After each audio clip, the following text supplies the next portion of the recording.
Hello दोस्तों, कैसे हैं आप सभी लोग। आशा करता हूँ अच्छे होंगे। धर्म स्टडी IQ क्लासेस पर आपका स्वागत है। अगर चैनल को लाइक सब्सक्राइब नहीं किया तो प्लीज़ लाइक सब्सक्राइब कर दीजिए और बेल आइकन दबा दीजिए।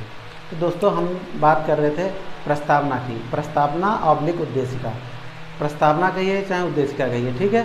तो हमने आपके सारे जो कीवर्ड थे वो आपको हमने बता दिए थे प्रस्तावना के बारे में, कि प्रस्तावना कहाँ से ली गई, उसकी भाषा कहाँ से ली गई है और उसमें क्या क्या सम्मिलित किया गया है। स्वतंत्रता है, न्याय है, प्रभुत्व संपन्न है, ये सब हमने आपको बता दिए थे। तो एक उसमें एक दो शब्द जो छूट गए वो आपको फिर से बता देंगे। जैसे अगर आपसे पहला क्वेश्चन पूछा जाए कि प्रस्तावना कहाँ से ली गई, तो आप बता देंगे अमेरिका से। प्रस्तावना कहाँ से ली गई, अमेरिका से। और फिर उसकी अगर प्रस्तावना की भाषा शैली अगर पूछा जाए तो ऑस्ट्रेलिया से, ठीक। और प्रस्तावना में आपके जो भारत शब्द है ये कितनी बार यूज़ हुआ है या उपयोग हुआ है, 2 बार। हम भारत के लोग, भारत को, हम भारत में भारत के लोग आ गया, अब भारत को, ठीक। 2 शब्द हुए भारत में। आपको हमने बताया था न्याय बताया था। न्याय 3 प्रकार का होता है, सामाजिक, आर्थिक और राजनीतिक, ठीक। जो न्याय था ये रूसी क्रांति जो हुई थी 1917 में, उससे प्रभावित होकर हुआ था, ठीक। तो रूसी क्रांति ये न्याय हो गया था। स्वतंत्रता हमने आपको बता दी थी, ठीक। उसके बाद हमने आपको क्या बताया था, न्याय हो गया, स्वतंत्रता हो गया, समता या समानता की, ये 2 प्रकार की होती थी, ठीक। फिर आपको हमने बताया था स्वतंत्रता 5 प्रकार की थी। इसमें कितने प्रकार की, 5 प्रकार की, ठीक। तो वो बता दिया था। और उसके बाद हमने आपसे कुछ कहा था कि उसके कुछ कोटेशन थे कि प्रस्तावना की कुंजी किसने उसको कहा है, और उसको परिचय पत्र किसने कहा है, और उसका क्या नाम, एक वो क्वेश्चन था जो संविधान की आत्मा किसने कहा है। तो ये क्वेश्चन हमने आपको लिखाए थे, ठीक है। तो दोस्तों, अब फर्स्ट लेक्चर में आपका प्रस्तावना हो गई थी। अब सेकंड में हमने आपको जो संविधान के भाग थे वो आपको बताए थे। वर्तमान में कितने भाग हैं, वर्तमान में अगर गणना की दृष्टि से पूछा जाए तो 25 भाग और 465 अनुच्छेद। अगर पूछा जाए मूल रूप से, वहाँ पे मूल शब्द और गणना शब्द दोनों आएंगे, ठीक। तो मूल शब्द आता था 22 भाग, और जब संविधान बना था तो 8 अनुसूचियाँ थी, लेकिन वर्तमान में 12 अनुसूचियाँ हैं। तो 22 भाग, 12 अनुसूचियाँ और 395 अनुच्छेद, ये क्लियर हुआ। और हमने आपको बताया था कि ये जो आप बता रहे हैं कि 25 भाग कैसे हुए, 22 से 25, तो इसमें 4 भाग जोड़े गए थे। कौन से, 4 का, 9 का, 9 का, 14 का, ये हो गए। और इसमें आपका जो एक था भाग 7 को निरसित कर दिया गया, उसे हटा दिया गया। उसमें क्या था, जो राज्य सरकार, जो राज्य थे उनको 4 प्रकार से डिवाइड किया गया था। ABCD कह दीजिए, या का, खा और गा कह दीजिए, ठीक। तो 4 प्रकार से राज्यों का उसमें निर्धारण किया गया था कि किस प्रकार से कौन राज्य किस में आएगा। तो 7वां भाग जो था उसको निरसित कर दिया गया था, ठीक। तो आपका कौन कौन से इसमें इंक्लूड हुए थे, 4 का एक हो गया, फिर उसके बाद आपका 9 का, फिर 9 खा, फिर 14 का। तो ये 4 भाग उसमें इंक्लूड हुए थे, ठीक है। अब हम बात करते हैं भाग 1। हमारा भाग क्या था, भाग 1 में क्या है, तो भारत के जो संघ राज्य क्षेत्र है वो अनुच्छेद कहाँ से कहाँ तक, अनुच्छेद 1 से लेकर 4 तक, ठीक। तो भाग 1 में था संघ राज्य क्षेत्र, ठीक। और एक में इसमें बताते हैं 28 राज्य हैं और वर्तमान में 8 केंद्रशासित प्रदेश हैं, ठीक है। तो 8वां केंद्रशासित, पहले 28 और 7 थे, लेकिन वर्तमान में 28 और 8 हैं। 28 राज्य हैं, 8 केंद्रशासित प्रदेश हैं, ये हो गया भाग 1 में। अब 1 में, 1 के अनुच्छेद 1 में क्या था वो आपको बताएंगे आगे, कि उसका राज्य क्षेत्र क्या है, फिर दूसरे में क्या है, नाम या सीमा में परिवर्तन, फिर तीसरे में है उसके राज्यों को आपस में सीमा में या नए राज्य का गठन कर सकते हैं, हो गए। फिर चौथे में था जो 2 और 3 में संशोधन किया गया है, उसको अनुच्छेद 368 के थ्रू उसको संविधान संशोधन नहीं माना जाएगा, ठीक। अब भाग दूसरे की बात करते हैं। भाग दूसरे हमारी नागरिकता है, 5 से लेकर 11 तक। अब 5 से लेकर 11 तक जो है, अनुच्छेद 5 में क्या है, 5 में वो दे रखा है जो नागरिकता को ग्रहण करने के लिए जो भी प्रावधान होते हैं वो। 6 में क्या दे रखा है, अनुच्छेद 6 में दे रखा है कि पाकिस्तान से भारत जो आएगा उसके संबंध में नागरिकता का प्रकरण या प्रावधान कर रखा है। और फिर 6 हो गया। अब 7 में जो भारत से पाकिस्तान जाएगा उसके संबंध में दे रखा है, ठीक। फिर 8 में क्या था, 8 में ये था कि कोई भी अगर व्यक्ति बाहर रहता है या दूसरे देश रहता है, ठीक है, या बाहर चला जाता है, उसके संबंध में था। 9 में क्या था, 9 में ये था कि किस प्रकार से आपकी नागरिकता बनी रहेगी, ये हम आपको विस्तार से बताएंगे जब अनुच्छेद आपको पढ़ाएंगे। ठीक, तो 2 में हो गया। अब भाग 3 की बात करते हैं। अब पहले आपका संघ राज्य क्षेत्र बन गया, फिर नागरिक बन गया, फिर अब आएगा मूल अधिकार या मौलिक अधिकार। मूल अधिकार भाग 3 या मौलिक अधिकार भाग 3 अनुच्छेद 12 से लेकर 35 तक। अनुच्छेद 12 में राज्य शब्द की परिभाषा दी गई है और अनुच्छेद 13 में भी राज्य शब्द की परिभाषा दी गई विधि निर्माण के संबंध में। ठीक, 12-13 हो गया। 14 अगर पूछा जाए, 14 से लेकर 18 तक समता या समानता का अधिकार। ठीक, फिर 19 से लेकर 22 तक स्वतंत्रता का अधिकार। ठीक, फिर 23 से लेकर 24 तक कौन सा आपका था, आपका शोषण के विरुद्ध अधिकार। ठीक, ये हो गए। फिर 25 से 28 तक धर्म की स्वतंत्रता का अधिकार। ठीक, फिर आपका संस्कृत 29 से 30 संस्कृत से संबंधित आपकी क्या थी, स्वतंत्रता थी। ये हो गया भाग आपका 3 मूल अधिकार। अब भाग 4 की बात करते हैं। अब आपको क्या हो गया, मूल अधिकार या मौलिक अधिकार मिल गया। अब भाग 4 की बात करते हैं। इसमें आता है DPSP। ठीक, राज्य के नीति निर्देशक तत्व कि राज्यों का क्या कर्तव्य होगा या राज्यों के लिए यहाँ के नागरिकों का क्या कर्तव्य होगा। ठीक, तो इसकी बात करते हैं। ये हो गया 4 में। अब 4 काम में आपका आता था मौलिक कर्तव्य। मूल अधिकार और मौलिक कर्तव्य हो गए। अब सॉरी, मूल अधिकार या मौलिक अधिकार एक ही शब्द। अब मूल कर्तव्य आएंगे 4 काम में, भाग 4 काम में। अनुच्छेद 51 काम है, ये मौलिक कर्तव्य दे रखे हैं। ठीक, तो मौलिक कर्तव्य हमारे कितने हैं, ज़्यादा होते हैं कर्तव्य, तो हमारे 11 मौलिक कर्तव्य हैं। ठीक, तो ये आपका हो गया 4 का कंप्लीट हो गया। ठीक, अब 5 की बात करते हैं। 5 में संघ आता है। 5 में तो 4 हमने 12 से 35 3 हो गया था, 12 से 35 3 हो गया। और 36 से 51 4 हो गया राज्य के निर्देशक, और 4 का है 51 का। ठीक, 51 तक क्लियर हुआ। अब भाग 5 की बात करते हैं, संघ। भाग 5 में संघ है, तो 52 से लेकर 151 अनुच्छेद तक है उसमें। और संघ के संबंध में जो भी नियम कानून या उसका जो राज्य क्षेत्र दे रखा है या उसका जो एरिया दे रखा है उसके संबंध में बात की। फिर 52 से 151 हो गया। अब 152 से 237 तक अनुच्छेद 152 से 237 तक।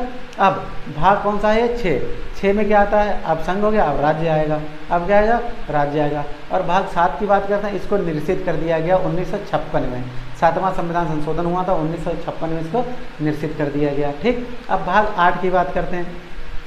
भाग 8 में क्या था, अब जो 7 भाग निकले, इसके बाद आता है संघ राज्य क्षेत्र। भाग 8 में क्या है, संघ राज्य क्षेत्र था। ठीक, अब भाग 9 की बात करते हैं।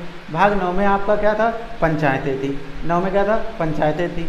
ठीक, अब वो आपको बता दें 243 से लेकर 8 तक ये सब बताएंगे। ठीक, तो 9 में क्या हो गए, पंचायतें हो गई। अब 9 का में क्या है, नगर पालिका है। तो 9 जो था उसको कब जोड़ा गया, 73वें संविधान 73वें संविधान संशोधन 1992 द्वारा। फिर नगर पालिका वाला आ गया 9 का, इसको भी उसी में 73वां संविधान संशोधन जोड़ा गया। ठीक, 9 खा सहकारी समितियाँ थी। ठीक, सहकारी समितियाँ थी। ठीक, अब 9 के कंप्लीट हो गया। अब 10 की बात करते हैं। इसमें आता है SC और ST का जो राज्य क्षेत्र था, SC और ST का जो राज्य क्षेत्र था उसमें किस प्रकार से शासन किया जाएगा, उनका कैसे नियंत्रण रखा जाएगा। 10 हो गया। 11 में आता है, एक एक बन के 11 होता है, 2 हो जाते हैं। तो इसमें आता है संघ राज्य क्षेत्र का संबंध। संघ राज्य क्षेत्र का आपका संबंध क्या होगा, क्या होगा, संघ राज्य क्षेत्र का संबंध क्या होगा, ये आपका 11 हो गया। अब 12 की बात करते हैं। ठीक, 12 में आता है वा से 12, वा से वित्त। अब वित्त, फिर संपत्ति, वित्त संपत्ति से संबंधित इसमें दे रखा है भाग 12। अब 13 में बात करते हैं। इसके व्यापार और वाणिज्य, भारत के अंदर व्यापार और वाणिज्य का जो व्यापार किया जाएगा वो राज्य और उसके बीच उसका प्रकरण दे रखा है। ठीक, 14 में क्या देख रहा था, ट्रिब्यूनल्स दे रखी थी। क्या 14 में क्या दे रखा था, ट्रिब्यूनल्स। ठीक, अब उसकी बात करते हैं। 14 के बाद आप देख लीजिए, 14 हो गया था। 14 में क्या था, सॉरी 14 में ट्रिब्यूनल्स नहीं था, 14 में था संघ तथा राज्यों के अधीन सेवाएं। संघ तथा 14 में क्या था, संघ तथा राज्य के अधीन सेवाएं। जो आपका संघ का UPSC है, संघ लोक सेवा है, और राज्य का राज्य लोक सेवा है, जो EPPSC है। ठीक, EPPSC BPSC ये सब क्या है। तो 14 में संघ राज्य के अधीन सेवाएं, ये 14 हो गया। अब 14 का में जो था, 14 का में क्या था उसका देख लीजिए। 14 का में था ट्रिब्यूनल्स था। ठीक, ये हम आपको विस्तार से बताएंगे, बहुत ही इंपॉर्टेंट है। इसमें ऐसी शक्तियां दे रखी हैं, जैसे राष्ट्रपति, उपराष्ट्रपति, राज्यपाल, इनके संबंध में शक्तियां दे रखी हैं। कब इनकी गिरफ्तारी होगी नहीं, तो वो हम आपको विस्तार से आगे बताएंगे। 14 हो गया। अब 15 में करते हैं। भाग 15 निर्वाचन से संबंधित है। निर्वाचन आयोग 324 से लेकर 329 का 324 से लेकर 329 तक। भारत निर्वाचन की क्या प्रोसेस है, कैसा इसका गठन होता है, इसका काम क्या है, इसका सब उल्लेख किया गया है। और इसके पहले वो निर्वाचन कौन आयोग कौन थे अध्यक्ष, ठीक 15 हो गया। अब 16 की जब बात करते हैं हम, तो 16 में आपका आता है कुछ वर्गों के संबंध में विशेष उपबंध। कुछ वर्गों के संबंध में विशेष उपबंध आता है 16 में, भाग 16 में कुछ वर्गों के संबंध में विशेष उपबंध, ठीक। 17 में आपका राजभाषा आता है, 17 राजभाषा आता है, ठीक। और राजभाषा कहाँ से कहाँ, 243 से लेकर 343 से लेकर 351 तक, ये आपका राजभाषा हो गया, ठीक। अब 17 18 में आता है आपात उपबंध। 18 में जाता है आपात उपबंध। आपात उपबंध जो है, देखिए आपात उपबंध कहाँ से लिया गया है, जर्मनी से लिया गया। कहाँ से, जर्मनी से। तो हम ये भी आपको बताएंगे कि कौन सी चीज़ कहाँ से ली गई है। तो आपात उपबंध आपके जर्मनी के बीमर संविधान से लिए गए, ये हो गया, ठीक। अब उसके बाद करते हैं, 18 हो गया। अब 19 मोस्ट इंपॉर्टेंट है, इसको कम लोग पढ़ते हैं इसीलिए इंपॉर्टेंट है। 19 में प्रकीर्ण आता है या मिसलेनियस। 19 में क्या था, प्रकीर्ण या मिसलेनियस, ठीक। 19 भाग 19। अब 20 में भाग करते हैं, इसमें क्या है, संविधान संशोधन। 20 में क्या है आपका, संविधान संशोधन लिया गया। संविधान संशोधन अनुच्छेद 368 और कहाँ से लिया गया है, साउथ अफ्रीका से संविधान संशोधन लिया गया। अब 21 की बात करते हैं। 21 में आपका क्या आ जाएगा कि 21 में आएगा आपका अस्थायी संक्रमणकालीन तथा विशेष उपबंध। अगर कोई भी चीज़ हटानी है तो वो उसकी प्रोसेस क्या हटाने की, वो आपका अनुच्छेद 19 में आएगा, ठीक। सॉरी, भाग 19 में आएगा, सॉरी 21 में आएगा। 19 में तो आपको बता दें प्रकीर्ण मिसलेनियस। देखिए 17 में राजभाषा, 18 में आपात उपबंध, 19 में प्रकीर्ण या मिसलेनियस। अब 20 में आपका है क्या, आपात उपबंध। 21 में आपको कौन सी चीज़ किस प्रकार से हटाई जाएगी उसकी प्रोसेस। 21 हो गया। 22 में आपको दे रखा होगा, 22 में नाम दे रखा है, संक्षिप्त नाम, प्रारंभ हिंदी में, प्राधिकृत पाठ और निरसन। कोई भी चीज़ अगर हटानी है तो वो भी इसके 22 में। तो आपके अनुच्छेद 395 तक अब 22 भाग का हमने रिवीजन करा दिया, ठीक है।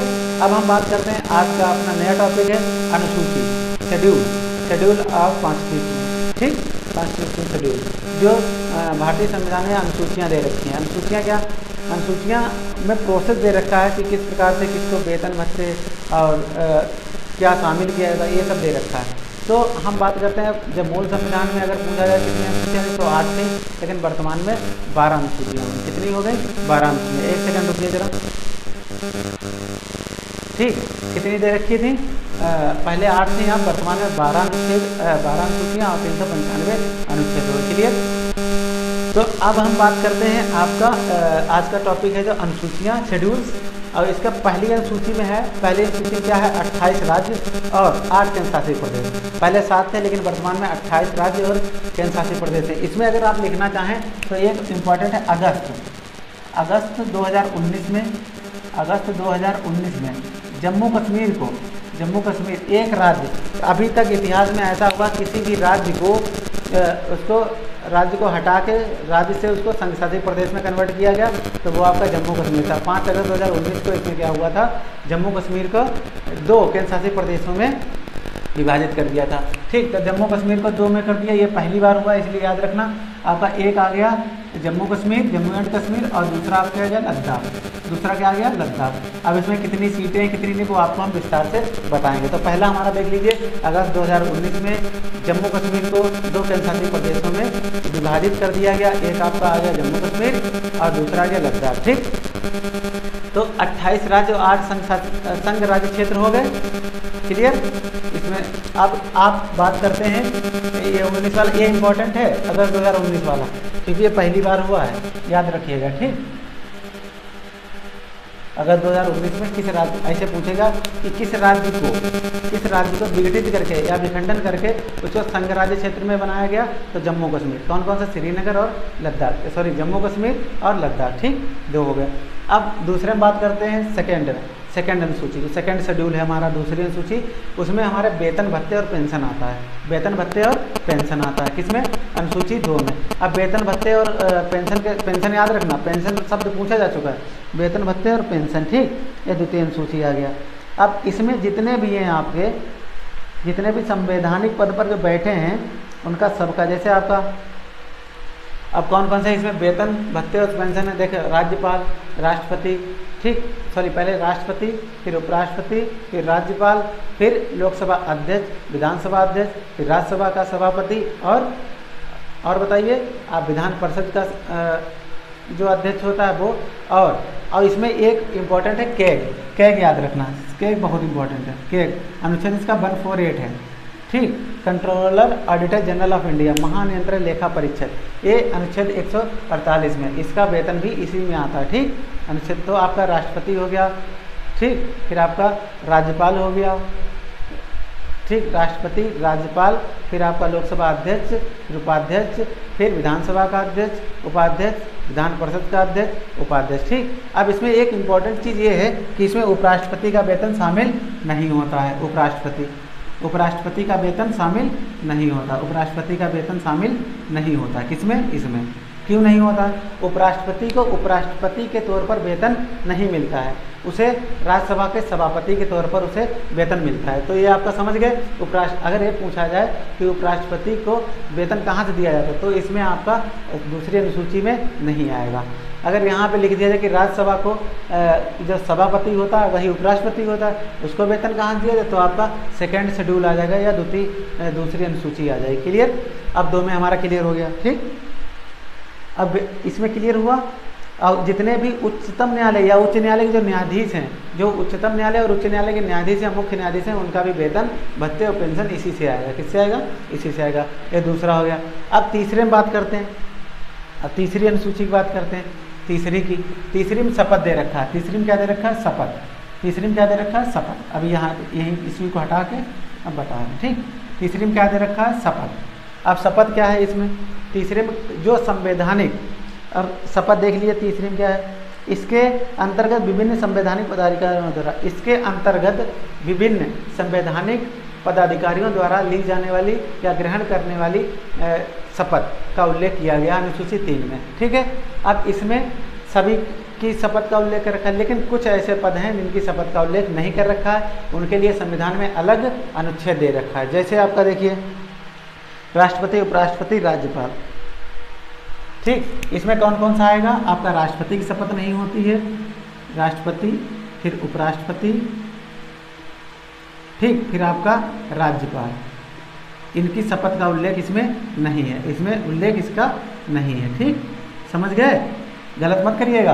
तो अनुसूची 3 में ये पूछ लेंगे ऑप्शन में, तो अनुसूची 3 में किसकी शपथ का उल्लेख नहीं है, तो आपको हो सकता है इनमें से एक ऑप्शन दे या तीनों दे दे, इनमें से कौन सा हो सकता है वो पूछ सकता है। तो राष्ट्रपति, उपराष्ट्रपति, राज्यपाल की शपथ का उल्लेख अनुसूची 3 में नहीं उल्लेखित है। अब क्यों नहीं उल्लेखित है? क्योंकि इनके लिए संविधान में अलग एक अनुच्छेद दे रखा है। जैसे राष्ट्रपति की शपथ 60 में है, और ये उपराष्ट्रपति की आप देख लीजिए राज्यपाल की 159 में, 159 में आपकी जो है वो राज्यपाल शपथ लेता है, ठीक। तो राष्ट्रपति हो गया, उपराष्ट्रपति हो गया, ठीक। अब अगर बात करते हैं आप इसके बाद, जैसे राज्यपाल की हो गई, किसमें हमने बताया 159, तो राज्यपाल देखिए, राज्यपाल की अगर यहाँ पे हम लिख दें 159, ये 159 में लेता है अनुच्छेद, ठीक। राष्ट्रपति लेता है 60 में, और ये लेता है 69 में, ठीक। तो उपराष्ट्रपति किस अनुच्छेद के तहत शपथ लेता है? 69 में, राज्यपाल 159 में, और राष्ट्रपति 60 में। इसलिए इनका उल्लेख अनुसूची 3 में नहीं दे रखा है। क्लियर? अब बात करते हैं फोर्थ अनुसूची या चतुर्थ अनुसूची, ठीक। चतुर्थ अनुसूची देख लीजिए। चतुर्थ अनुसूची में क्या है? राज्यसभा में निर्वाचित होने वाले क्षेत्र, राज्यसभा के लिए, राज्यसभा में जो राज्यसभा के अंतर्गत जिस राज्य या केंद्रशासित प्रदेश का क्षेत्र आता है, तो अब भाई राज्यसभा, प्रत्येक राज्य में राज्यसभा जो है वहाँ से एक जनसंख्या के आधार पर राज्यसभा सदस्य का गठन होता है, ठीक है। तो इसमें 28 राज्य और 8 केंद्रशासित प्रदेश शामिल हैं, ठीक। 28 राज्य और 8 केंद्रशासित प्रदेश शामिल हैं। इसमें दिल्ली और पुडुचेरी भी आती है। इसमें क्या है? दिल्ली और पुडुचेरी भी आती है। इसमें लिखा है इसके अंतर्गत राज्यसभा में निर्वाचित होने वाले विभिन्न स्थानों का आवंटन है चतुर्थ अनुसूची में, और इसमें 28 राज्य और 28 राज्य 8 नहीं है, सॉरी, 28 राज्य और 2 केंद्रशासित प्रदेश, 28 और 2 में कौन कौन? दिल्ली आपका आ जाएगा, और एक आ जाएगा पुडुचेरी, एक क्या आएगा? पुडुचेरी, ठीक। पुडुचेरी, दिल्ली और पुडुचेरी, ये हो गया, ठीक। तो राज्यसभा में निर्वाचित होने वाले क्षेत्र कितने हैं? 28 राज्यों को शामिल किया गया है इसमें, और 2 केंद्रशासित प्रदेश, ये इंपॉर्टेंट है। तो राज्यसभा में जिनका योगदान है कौन कौन से 2 केंद्र शासित प्रदेश, दिल्ली और पुडुचेरी। ठीक, तो ये आपका हो गया राज्यसभा में निर्वाचित होने वाले 6। अनुसूची 4 कंप्लीट हुई। कोई अगर संदेह हो तो पूछ सकते हो। अब 5 की बात करते हैं। ठीक, अनुसूची 5। ठीक, अनुसूची 4 तो क्लियर हो गई। अच्छा, इसमें 4 में थोड़ा और देख लीजिए। इसमें राज्यसभा की वर्तमान में कुल कितनी सीटें हैं? राज्यसभा की कितनी सीटें हैं? इसमें 245 सीटें। कितनी है? 245। जिसमें 233 जो है वो राज्यों से आती हैं। 233 आपकी राज्यों से आती हैं। ठीक, 12 बची हैं। अब 12 कह दो कहाँ चली गई, तो 233 आपकी हो गई राज्यों से, फिर 245 टोटल हैं। 233 में रहा, बची 12 आपके जो साहित्य, कला वर्ग और जिसमें सामाजिक जो काम करते हैं उन क्षेत्रों से इनके सदस्यों को चुना जाता है। ठीक, कला, साहित्य, विज्ञान। ठीक, तो ये 243 और इसमें 33 हो गए। क्लियर, वर्तमान में 245 हैं। अगर यहाँ पे आपसे पूछा जाए कि भारत का मात्र एक ऐसा राज्य जिसमें राज्यसभा सीटें सर्वाधिक हैं, तो नॉर्मल सी बात है, राज्यसभा जो सीटें हैं वो जनसंख्या के आधार पर उनका निर्धारण होता है। तो सबसे अधिक जनसंख्या किसकी है? उत्तर प्रदेश की। सबसे अधिक जनसंख्या किसकी है? यूपी की, उत्तर प्रदेश। अब यहाँ की कितनी है? 31 हैं। कितनी है? 31। कितनी सीटें हैं? 31 सीटें। क्लियर, अगर वहाँ ना समझ में आ रहा तो यहाँ बता दें। तो हम फिर से देख लीजिए, राज्यसभा का जो में निर्वाचित क्षेत्र होने वाले हैं वो 28 राज्य और 2 केंद्र शासित प्रदेश हैं। 2 केंद्र शासित प्रदेश दिल्ली, पुडुचेरी आता है। और राज्यसभा की वर्तमान सीटें 245 हैं। 245 में 233 पर चुनाव होता है और 12 जो सदस्य बचते हैं उनको कला वर्ग, साहित्य, विज्ञान, सामाजिक, समाज सेवा, इन सभी क्षेत्रों से उनको निर्वाचित किया जाता है राष्ट्रपति के द्वारा। ठीक, आप पूछते हैं कि भारत में सर्वाधिक राज्यसभा सीटों वाला राज्य कौन सा है, तो उत्तर प्रदेश है। तो कौन सा है आपका? उत्तर प्रदेश। कितनी सीटें हैं? 31। और लोकसभा की सीटें भी यहाँ पे सर्वाधिक हैं। ठीक है, कितनी है आप कमेंट बॉक्स में करके लिखकर बता दीजिए। ठीक, अब अनुसूची 4 क्लियर हुआ। अनुसूची 4 क्लियर हो गया। अब अनुसूची 5 की बात करते हैं। ठीक, किसकी बात करते हैं? 5 की। ये हो गया, 4 क्लियर हुई। कोई डाउट हो पूछ सकते हैं। ठीक, अब 5 में आता है SC और ST के प्रशासन का क्षेत्र। SC और ST के प्रशासन का क्षेत्र, इसके अंतर्गत विभिन्न अनुसूचित क्षेत्रों में किए जाने वाले प्रशासन का उल्लेख है। ठीक है, इसके अंदर जैसे SC जहाँ पे रहती है, जहाँ पे ST रहती हैं, वहाँ पे किस प्रकार से प्रशासन किया जाए उसका उल्लेख अनुसूची 5 में है। किसमें है? अनुसूची 5 में है। अब बात करते हैं इसके आगे। एक और क्वेश्चन है, ये देख लीजिए, 6ठी अनुसूची, मोस्ट इम्पॉर्टेंट। 6ठी अनुसूची में क्या है? असम, मेघालय, मिजोरम, त्रिपुरा, इन राज्यों के लिए विशेष उपबंध दे रखा है। किसके? 6ठी अनुसूची में कौन कौन से? असम है, मेघालय है, मिजोरम है, त्रिपुरा है। ठीक, AMMT याद रखें, असम, मेघालय, मिजोरम, त्रिपुरा। कभी कभी ये पूछ लेता है कि 6ठी अनुसूची में किस राज्य का उल्लेख नहीं है, तो इनमें से 3 दे देगा, 1 नहीं देगा, या 3 होंगे 1 नहीं होगा, वो आप समझ लीजिए। तो याद रखिए, असम, मेघालय और मिजोरम, त्रिपुरा, ये आपका शॉर्टकट है AMMT। ठीक, ये हो गया। अब इसमें क्या होता है? इसके अंदर असम, मेघालय, मिजोरम, त्रिपुरा के अनुसूचित क्षेत्रों के प्रशासन का उल्लेख है। ठीक है, ऐसे क्षेत्र जहां अनुसूचित जनजाति के लोग अधिक संख्या में रहते हैं, ऐसे क्षेत्र जहाँ पे अनुसूचित जनजाति के लोग अधिक संख्या में रहते हैं, उस क्षेत्र को अनुसूचित जनजाति क्षेत्र या जाति क्षेत्र घोषित कर दिया जाता है। और इसको घोषित करने का जो अधिकार है वो राष्ट्रपति को। किसको है? राष्ट्रपति को। किसको है? राष्ट्रपति द्वारा अनुसूचित क्षेत्र घोषित किया जाता है। ठीक, तो आपके यहाँ 6ठी अनुसूची क्लियर हो गई। किसके द्वारा? राष्ट्रपति के द्वारा। यहाँ लिखने की जरूरत तो नहीं है, तो 5वीं 6ठी ये समझ लो। ठीक, अब बात करते हैं 7वीं अनुसूची। 7वीं अनुसूची मोस्ट इम्पॉर्टेंट है। 7वीं अनुसूची में क्या है पता? यहाँ संघ और राज्य क्षेत्रों के बीच जो उनके अलग अलग अधिकार हैं उनके बारे में आपको बताया गया कि कौन किस पर आपका कानून बना सकता है। तो संघ सूची की अगर बात करें तो इसमें वर्तमान में संघ सूची मतलब इस पर केंद्र सरकार कानून बनाएगी, राज्य सूची मतलब इस पर राज्य सरकार कानून बनाएगी, और संवर्ती सूची इस पर दोनों कानून बनाएंगी, लेकिन माना सिर्फ संघ का जाएगा या केंद्र सरकार का माना जाएगा। तो कभी कभी ये इसमें विषय पूछ लेते हैं। तो वर्तमान में संघ सूची में 100 विषय हैं, और पहले कितने थे? पहले आपके थे 97। पहले कितने थे? 97 थे। ठीक, वर्तमान में 100 हैं। और इसमें देखिए, पहले संघ में 100 हो गए, पहले 97 थे, पहले 97 अब 100। राज्य में पहले 66, इसमें 61, संवर्ती में पहले 47 थे, वर्तमान में 52 थे। कभी कभी ये पूछ लेता है। तो 7वीं अनुसूची हो गया। तो क्लियर हुई 7वीं अनुसूची। अब 7वीं के बाद मोस्ट इम्पॉर्टेंट आएगी 8वीं अनुसूची। कौन सी आएगी? 8वीं अनुसूची। इसको विस्तार से पढ़ते हैं हम लोग, इसको विस्तार से पढ़ते हैं। 8वीं अनुसूची, इधर आ जाइए। देखिए पहले 14 अनुसूचियाँ थी और वर्तमान में कितनी हुई? 22। वर्तमान में कितनी है? 22। अब देखिए कौन कौन सी कब कब इसमें देखिए 8वीं अनुसूची में भाषाओं से संबंधित है। किससे? भाषाओं से। कितनी संबंधित है? किससे संबंधित है? भाषाओं से। तो 8वीं अनुसूची जो है अगर पूछा जाए इसमें तो 14 भाषाएं थी पहले वर्तमान संविधान में, लेकिन पहले जो संविधान मूल संविधान में 14 भाषाएं थी, वर्तमान में इसके अंतर्गत 22 भाषाएं आ गई। ठीक, पहले 14 थी, पहले कितनी थी? 14 भाषाएं थी, वर्तमान में कितनी है? 22 भाषाएं। कितनी? 22 भाषाएं। अब देखिए इसमें से अभी क्वेश्चन हर क्षेत्र में पूछा, अभी पूछा गया था कि अंग्रेजी इसमें शामिल है या नहीं है, और भोजपुरी शामिल है या नहीं है, राजस्थानी शामिल है या नहीं है। तो ये ऑप्शन दे देते हैं और आपको फंसाने का काम करते हैं। तो देखिए 8वीं सूची की बात करते हैं तो 14 भाषाएं तो पहले थी। 14 भाषाएं पहले थी, कौन कौन सी थी? असमिया, बंगाली, गुजराती, हिंदी, कन्नड़, कश्मीरी, मलयालम, मराठी, उड़िया, पंजाबी, संस्कृत, तमिल, तेलुगु, उर्दू।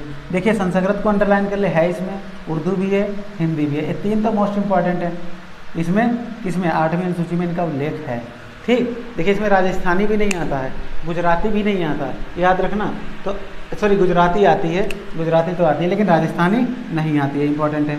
देखिए असमिया हो गई, बंगाली हो गई, गुजराती, हिंदी, कन्नड़। असमिया, बंगाली, गुजराती, हिंदी, कन्नड़, और कश्मीरी, मलयालम और मराठी, उड़िया, पंजाबी भी आती है, पंजाबी पूछ सकते हैं, पंजाबी, और फिर संस्कृत, तमिल, तेलुगु और उर्दू। ये हमारी पहले की 14 भाषाएं इसमें इंक्लूड थी, इनमें इसका उल्लेख था 14 भाषा जब संविधान बना था। अब वर्तमान में 22 हो गए तो उनका उल्लेख देखिए। तो 15वीं हमारी जो भाषा थी वो सिंधी थी। 15वीं कौन सी थी? सिंधी थी। और सिंधी को 21वां संविधान संशोधन हुआ 1967 में, इसको जोड़ा गया। 15वीं भाषा को जो सिंधी थी उसको 21वें संविधान संशोधन 1967 के द्वारा जोड़ा गया। इसमें कभी कभी संविधान संशोधन पूछ लेता है और कभी कभी 15वीं भाषा का नाम पूछ लेगा। ठीक, तो 15वीं पहली जोड़ी है सिंधी, 21वां संविधान 1967। अब देखिए 3 भाषाएं लगातार जोड़ी हैं। कब? 71वां संविधान संशोधन 1992 में 71वां हुआ था। तो इसमें नमक याद रखिए, नमक, नेपाली, मणिपुरी और कोंकणी। नेपाली, मणिपुरी और कोंकणी, ये इसमें क्या आता है? 71वां संविधान 1992 में जोड़ी गई। ठीक, तो 16, 14, 15, 15, 3, 18 हो गए। 4 बची, 19, 20, 21, 22। 19 पे बोडो, और फिर ऐसा है 4 भाषाएं। 52वां 92वां संविधान संशोधन 2004 में 4 भाषाएं जोड़ी गई। कौन कौन सी? BDMS एक BMS होता है, ऐसे BDMS याद कीजिए, बोडो, डोगरी, मैथिली, संथाली, ये 4 भाषाएं। तो 14 पहले, 15वीं सिंधी, 16, 17, 18 नमक मतलब नेपाली, मणिपुरी, कोंकणी, 19, 20, 21, 22 बोडो, डोगरी, मैथिली, संथाली। ये हमारी हो गई 22 भाषाओं का इसमें उल्लेख दे रखा है। ठीक, अब देखिए इसमें अंग्रेजी नहीं आती है, इसमें राजस्थानी नहीं आती, अंग्रेजी राजस्थानी इसमें नहीं आती है, और इन्हीं को ऑप्शन में डालता है वो। ठीक, तो नोट एक कर लीजिए, अंग्रेजी, जो अंग्रेजी भाषा का उल्लेख है वो इस अनुसूची में नहीं है। 8वीं अनुसूची में अंग्रेजी भाषा का उल्लेख नहीं है, लेकिन मिजोरम ने इसको राज्य भाषा के रूप में दर्जा दे रखा है। मिजोरम ने, किसने? मिजोरम एक राज्य ऐसा है जहाँ पर इसको राज्य भाषा का दर्जा दे रखा है। किसको? अंग्रेजी को।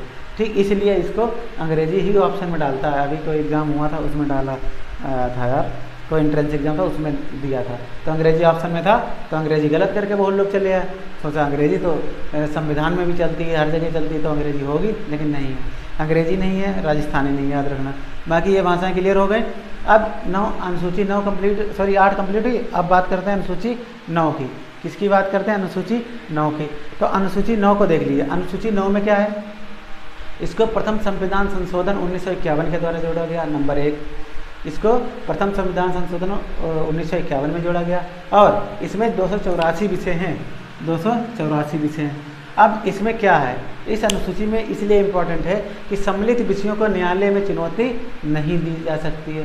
सम्मिलित विषयों को न्यायालय में चुनौती नहीं दी जा सकती, लेकिन ये 1973 तक था। कब तक? 1973 तक। अब कब क्या हुआ उसका कौन से बात जुड़े इसमें, कौन से क्या है, वो हम आपको जो संविधान के अनुच्छेद पढ़ाएंगे उसमें आपको बताएंगे। तो 9वीं अनुसूची क्लियर हुई। जैसे 9वीं अनुसूची को अगर हम देखते हैं तो 9वीं अनुसूची में आता है, इसमें चुनौती नहीं है, भूमि सुधार संबंधित कानून है। भूमि सुधार कानून जो है वो इसी अनुसूची में आता है, किसमें, 9वीं में।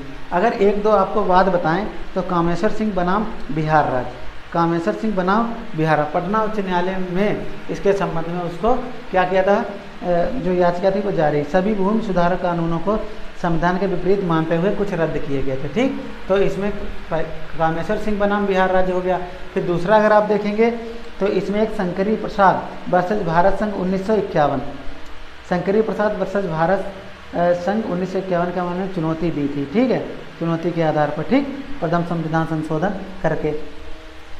अब इसके बाद अगर आप देखिए तो इसमें क्या था, नाम जो अभी हमने आपको बताया शंकरी प्रसाद वर्सेज भारत संघ में, इसमें अंतरिम सरकार के संविधान संशोधन का अधिकार नहीं है, अंतरिम सरकार को संविधान संशोधन का अधिकार नहीं है, नंबर एक बात, एक पॉइंट ये हो गया।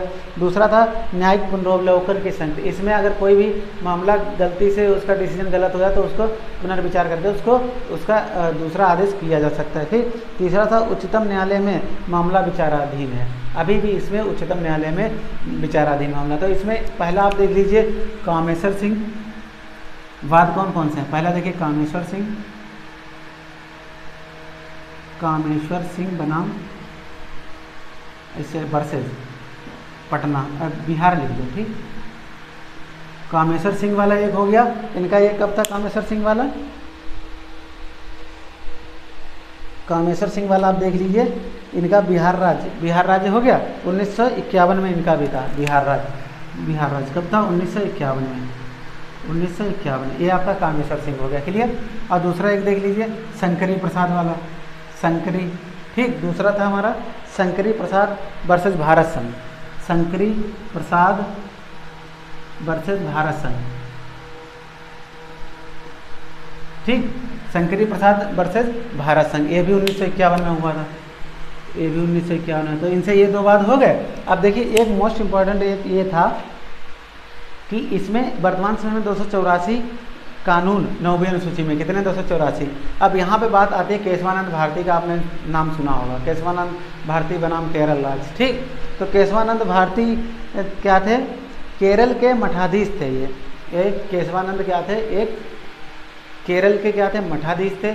इनकी ज़मीन को किसने, केरल की राज्य सरकार ने ले लिया था। ठीक, केरल की राज्य सरकार ने केशवानंद भारती की ज़मीन को ले लिया था, छीन लिया था। तब इन्होंने क्या, सुप्रीम कोर्ट में याचिका दायर की और वहाँ से जो निर्णय आया, अब केरल राज्य ने छीन लिया इनको, फिर सुप्रीम कोर्ट ने 13 न्यायाधीशों की सबसे बड़ी, ये याद रखना कि सबसे बड़ी खंडपीठ किसमें बनी थी, केशवानंद भारती बनाम केरल राज्य में बनी थी। यहाँ पे लिख लीजिए केशवानंद भारती बनाम केरल राज्य, केशवानंद भारती बनाम केरल राज्य। ठीक, केशवानंद भारती बनाम केरल राज्य। ठीक, केशवानंद भारती बनाम केरल राज्य। तो इसमें 13 न्यायाधीशों की पीठ बनी थी, कितने, 13 न्यायाधीश, आज तक रिकॉर्ड है पूरा, इतनी बड़ी किसी में नहीं, 13 न्यायाधीशों की पीठ, 13 न्यायाधीशों की पीठ बनी थी। और सुप्रीम कोर्ट ने निर्णय दिया था 7 और 6 से, तो इनके पक्ष में निर्णय आया था, इनके पक्ष में निर्णय आया था तब, तो 7 और 6 से निर्णय दिया था केशवानंद भारती। ठीक, ये मामला कब का, 1973 का, आगे भी लिख लीजिए 1973 का, क्लियर। तो केशवानंद भारती बनाम केरल राज्य समझ गए। अगर हम आपको फिर से बताएं कि इस मामले में इडनीर केरल के मठाधीश केशवानंद भारती ने, इडनीर केरल के, इडनीर जगह थी वहाँ के, एक केरल में ही इडनीर जगह, वहाँ के एक मठाधीश थे केशवानंद भारती थे। केरल के भूमि सुधारों को चुनौती दी इन्होंने। इस मामले 13 की संविधान पीठ का निर्माण किया गया। तत्कालीन मुख्य न्यायाधीश SM सीकरी इस पीठ के अध्यक्ष थे। ठीक, इस पीठ के अध्यक्ष कौन थे, ये लिख लीजिए, इस पीठ के अध्यक्ष कौन थे, ये पूछ सकते हैं भाई, क्योंकि जो नहीं पूछ रहे वही आज इस पीठ के लिख लीजिए MS सीकरी, SM सीकरी नाम है, सॉरी S हो गया, M हो गया, सीकरी।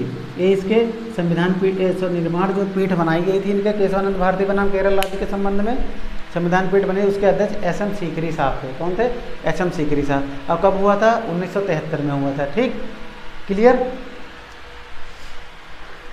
अब आगे आपसे बात करते हैं। अब इसमें एक और मामला था, वो हम आपको जब बताएंगे आगे जब विस्तार से पढ़ाएंगे। ये क्लियर हुआ? ठीक, तो 9वीं अनुसूची क्लियर हुई। फिर से एक बार देख लीजिए, 284 विषय हैं। प्रथम संविधान संशोधन 1951 के द्वारा इसको जोड़ा गया था। सम्मिलित विषयों को न्यायालय में चुनौती नहीं दी जा सकती। इसमें कामेश्वर सिंह बनाम बिहार राज्य के संबंध में एक मामला था 1951 में। शंकरी प्रसाद वर्सेज भारत संघ 1951 में ये भी मामला था। और केशवानंद भारती बनाम केरल राज्य, ये 1973 का मामला। ये बहुत ही फेमस, बहुत ही प्रसिद्ध वाद है बनाम केशवानंद भारती बनाम केरल राज्य 1973 का। इसमें 13 न्यायाधीशों की पीठ, जो आज तक की सर्वाधिक बड़ी संविधान पीठ का गठन हुआ, इस पीठ के अध्यक्ष SM सीकरी साहब थे। और इसमें निर्णय 7 और 6 से आया था, तो उनके पक्ष में निर्णय आया था। ठीक, अब बात करते हैं।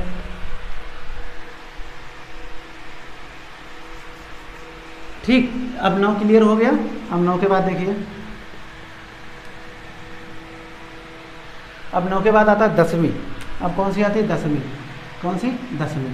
10वीं में देखे 10वीं, 10 दा से 10, दा से दल बदल, ये याद रख लीजिए। ठीक, तो 10वीं क्या था? इसको 52वां संविधान संशोधन 1985 में हुआ था, इसको जोड़ा गया था। अब ये दल बदल से संबंधित है। इसमें 3 शब्द आते हैं, दल बदल, आया राम गया राम और हॉर्स ट्रेडिंग। और हॉर्स ट्रेडिंग जो विधायकों या सांसदों की खरीद फरोख्त होती है, वो खरीदे जाते हैं या उसी के संबंध में हॉर्स ट्रेडिंग आता है शब्द। क्या आता है? Horse trading. ठीक, तो ये हो गया। अब इसमें एक आपको मामला बताते हैं, ये आया राम और गया राम इसमें क्यों आया? सब कांग्रेस के विधायक थे, कांग्रेस के एक विधायक थे, उनका नाम क्या था? हरियाणा के कांग्रेसी विधानसभा के विधायक थे हरियाणा के। उन्होंने 24 घंटे में क्या किया था? यहाँ पे देख लीजिए, 24 घंटे में 3 बार, 1967 की बात है, पार्टी बदली थी। इसलिए इसमें आयाराम और गयाराम का वर्णन किया जाता है। ठीक है, आयाराम और गयाराम का वर्णन किया जाता है। ठीक, तो इसमें दल बदल हो गया आपका, और आयाराम गयाराम हो गया, और हॉर्स ट्रेडिंग हो गई। ठीक, हॉर्स ट्रेडिंग का मतलब होता है विधायक या सांसदों को खरीदना या बेचना। ठीक, अब इसमें क्या था? इसमें एक संशोधन भी किया गया। इसमें एक संशोधन किया गया। क्या? इसमें एक संशोधन भी किया गया 10वीं अनुसूची में। क्या किया गया था? संशोधन कि अगर किसी भी पार्टी के 1/3 सदस्य पार्टी छोड़ के जाते हैं, क्या था संशोधन 10वें में? 52वें संविधान संशोधन में ये एक नियम बनाया गया था कि यह संशोधन किया गया कि 1/3 से कम सांसद या विधायक, 1/3 सदस्य से कम सांसद या विधायक पार्टी छोड़ते हैं तो उनकी सदस्यता रद्द कर दी जाएगी या सदस्यता रद्द हो जाएगी। ठीक, ठीक, क्या था? देखिए फिर से एक बार देखिए, संशोधन हुआ था 52वां संविधान संशोधन 1985 में। दल बदल के संबंध में 10वीं अनुसूची जोड़ी गई थी। इसमें एक संशोधन ये किया गया था कि किसी भी पार्टी के सदस्य अगर 1/3 सदस्य से कम, 1/3 सदस्य से 1/3 याद रखना, से कम सदस्य अगर पार्टी या छोड़ते हैं तो उनकी सदस्यता क्या हो जाएगी? रद्द हो जाएगी। सदस्यता क्या हो जाएगी? रद्द हो जाएगी या समाप्त हो जाएगी। ठीक, ये क्लियर हुआ? 1/3 जैसे अगर किसी पार्टी के 30 सदस्य हैं मान लो, तो 1/3 उसका 10 हुआ। अगर 10 विधायक छोड़ के जाते हैं तो उसकी सदस्यता विधायकों की या सांसदों की रद्द हो जाएगी। क्लियर? अब इसके बाद और लोग नहीं माने, और इसके बाद और एक नियम बना। एक नियम क्या बना? फिर वर्ष 2003 में, वर्ष 2003 में एक 91वां संशोधन हुआ। क्या हुआ? 91वां संशोधन हुआ। और इसमें क्या हुआ कि 2/3, 1/3 की जगह 2/3 कर दिया गया। अगर सदस्य पार्टी छोड़ के जाते हैं तो उनकी सदस्यता रद्द हो जाएगी। ठीक, यहाँ पे 2/3 हो गया। ठीक, तो ये क्लियर हुआ? एक बार देख लीजिए। ठीक, और यहाँ पे अभी एक बताएंगे आपको कि 10वीं अनुसूची क्या है? 52वां संविधान 1985 के द्वारा दी गई। फिर दल बदल हो गया, आया राम गया राम हो गया, इसमें हॉर्स ट्रेडिंग हो गई। 24 घंटे में 3 बार इन्होंने पार्टी को बदला था आया राम गया राम ने। ये कांग्रेस के विधायक थे 1967 में। और संशोधन इसमें क्या जोड़ा गया था? 1/3 सदस्य कम अगर पार्टी छोड़ते तो उनकी सदस्यता रद्द हो जाएगी। फिर 2003 में एक संविधान संशोधन हुआ 51वां 91 2/3 कर दिया गया 1/3 की जगह, तो उनकी सदस्यता रद्द हो जाएगी। एक शब्द यहाँ लिख लीजिए कि इसमें किसी भी अनुच्छेद में, संविधान के किसी भी अनुच्छेद में राजनीतिक दल शब्द का उल्लेख नहीं हुआ। किसी भी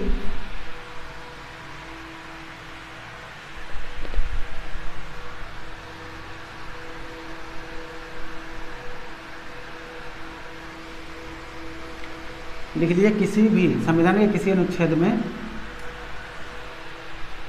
संविधान के किसी अनुच्छेद में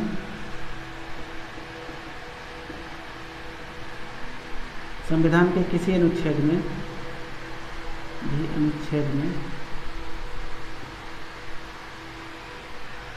राजनीतिक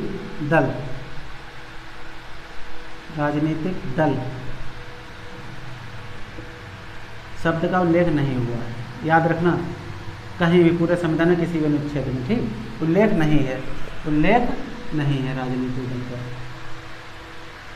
ठीक, संविधान के किसी भी अनुच्छेद में राजनीतिक दल शब्द का उल्लेख नहीं है। क्लियर?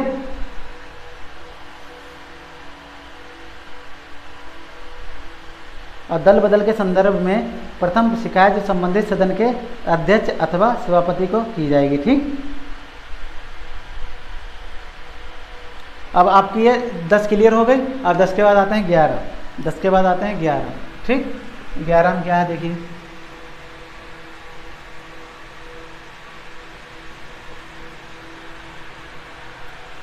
ठीक, अब 11 देख लीजिए।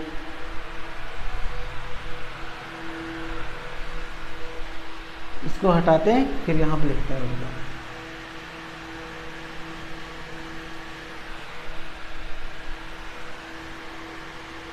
ठीक, अब 11 की बात करते हैं। 11 भी इम्पोर्टेंट है, 11 और 12 भी इम्पोर्टेंट है। ये आपकी 10 हो गई, क्लियर हो गया, इतना सब बता दिया।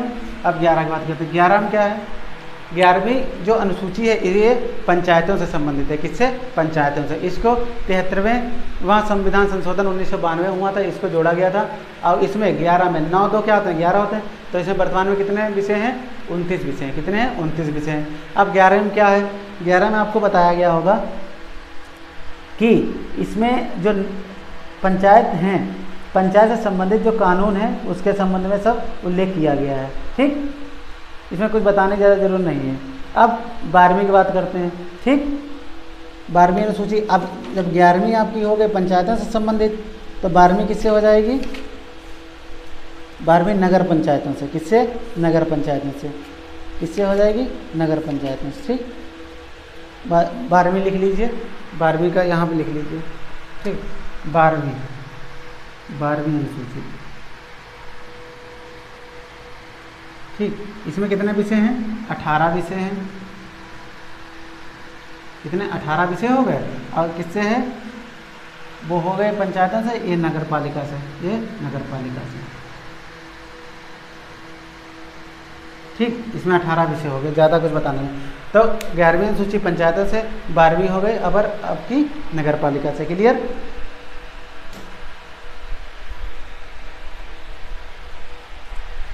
तो दोस्तों एक बार और रिवीजन कर लेते हैं, फिर आपको बताते हैं। देखिए, पहली अनुसूची में 28 राज्य 8 संघ राज्य क्षेत्र। इसमें अगस्त 2019 में जम्मू कश्मीर को 2 संघ शासित राज्यों में तोड़ा गया था, जम्मू कश्मीर और लद्दाख। क्लियर? अब दूसरी में आता है आपका वेतन भत्ते और पेंशन, वेतन भत्ते और पेंशन। ठीक, इसमें आपको बताया था, चाहे आपका इसको उपराष्ट्रपति की छोड़कर बाकी सब आते हैं, क्योंकि उपराष्ट्रपति जो होता है, उपराष्ट्रपति के रूप में उसे वेतन नहीं दिया, फिर राज्यसभा का सभापति के रूप में वेतन दिया जाता है। तो इसमें आपका राष्ट्रपति और राज्यसभा सदस्य अध्यक्ष होता है, और उपसभापति होता है, विधानसभा, विधान परिषद और सुप्रीम कोर्ट के न्यायाधीश या मुख्य न्यायाधीश या न्यायाधीश। ठीक, ये हो गए।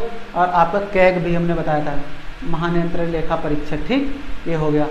फिर इसमें हो गया, तीसरे में आपको शपथ से संबंधित था। तीसरे में शपथ थी, और संवैधानिक पद जो ग्रहण करेगा वो शपथ लेगा, लेकिन 3 लोगों को छोड़कर, राष्ट्रपति, उपराष्ट्रपति, राज्यपाल, इनका उल्लेख संविधान के अनुच्छेद में, इनके शपथ का विवरण अलग अनुच्छेद में दे रखा है, इसलिए इसमें शामिल नहीं है। कौन कौन? राष्ट्रपति को अनुच्छेद 60 में, उपराष्ट्रपति को 69 में और राज्यपाल को 159 के अनुच्छेद में शपथ का प्रावधान दे रखा है। ठीक, 4th अनुसूची में आपको राज्यसभा में निर्वाचित होने वाले क्षेत्र जो थे 28 राज्य हैं इसमें, और 2 संघ राज्य क्षेत्र दिल्ली और पुडुचेरी इसको इसमें शामिल किया गया। 245 राज्यसभा की वर्तमान सीटें हैं, 233 पे इलेक्शन होता है, मतलब निर्वाचित होते हैं, और ये 12 सदस्य जो मनोनीत होते हैं। भारत का ऐसा राज्य जहाँ पे सर्वाधिक राज्यसभा सीटें उत्तर प्रदेश है, लोकसभा की सबसे ज़्यादा सीटें यही हैं। अब बात करते हैं 5वीं में, इसमें SC और ST का जो प्रशासन क्षेत्र है इस पर कैसे नियंत्रण रखा जाए। 5वीं में, 6ठी में आपका असम, मेघालय, मिजोरम, त्रिपुरा, इसका उल्लेख कर रखा है राज्यों के समय। 7वीं अनुसूची को 3 अनुसूचियों में बांटा गया, संघ सूची, संघ और राज्य और संवर्ती। संघ में वर्तमान 100 हैं, राज्य सूची में 61 हैं, संवर्ती में 52 है। संघ में जो केंद्र सरकार कानून बनाएगी, राज्य में राज्य सरकार, संवर्ती में दोनों बनाएंगे, लेकिन मान्य किसका होगा, केंद्र सरकार का। ठीक, अब 8वीं आ जाए, इसमें पहले 14 भाषाएं थी, वर्तमान में 22 भाषाएं हैं। 15वीं सिंधी, 21वां 1967 और 16, 17, 18 नेपाली, मणिपुरी, कोंकणी, 71वां 1992, 19, 20, 21, 22 BDMS, बोडो, डोगरी, मैथिली, संथाली, 52वां 2004। और भाषाएं असमिया, इसमें पहले कौन कौन सी भाषाएं थी, असमिया, बंगाली, गुजराती, हिंदी, कन्नड़, कश्मीरी, मलयालम, मराठी, उड़िया, पंजाबी, संस्कृत, तमिल, तेलुगु, उर्दू, ये 14 थी, फिर ये सब जोड़ दी गई। और अंग्रेजी, इसमें अपवाद है, अंग्रेजी का उल्लेख नहीं है इसमें 8वीं सूची में, लेकिन मिजोरम ने इसको क्या रखा है, अपने यहाँ की राजभाषा बना के रखा है। क्लियर। अब इसके बाद 9वीं देख लिए, 9वीं में 284 विषय हैं। प्रथम संविधान संशोधन 1991 इसको सम्मिलित किया गया। इसमें सम्मिलित विषयों पर न्यायालय में चुनौती नहीं दे सकते हैं। फिर 10वें है दल बदल, हायाराम, गयाराम, हॉर्स ट्रेडिंग, ऐसे शब्द संबंधित हैं। इससे 10वीं अनुसूची में। 11वीं में है आपकी पंचायतों से संबंधित है, इसमें 29 विषय हैं। 73वां संविधान 1992 में। और अब बात करते हैं 12वीं अनुसूची, इसमें 18 विषय नगर पालिकाओं से संबंधित हैं। इसको 73वें से जोड़ा गया था, अब इसको 12वें, ये भी 73वां ही था, 1992 में इसको भी जोड़ा गया था। तो दोस्तों आज के लिए आशा करता हूँ अच्छा आपको समझ में आया होगा जो भी पढ़ाया है, और आज के लिए इतना ही। मिलते हैं आपको अगले वीडियो में, जब तक के लिए जय हिंद।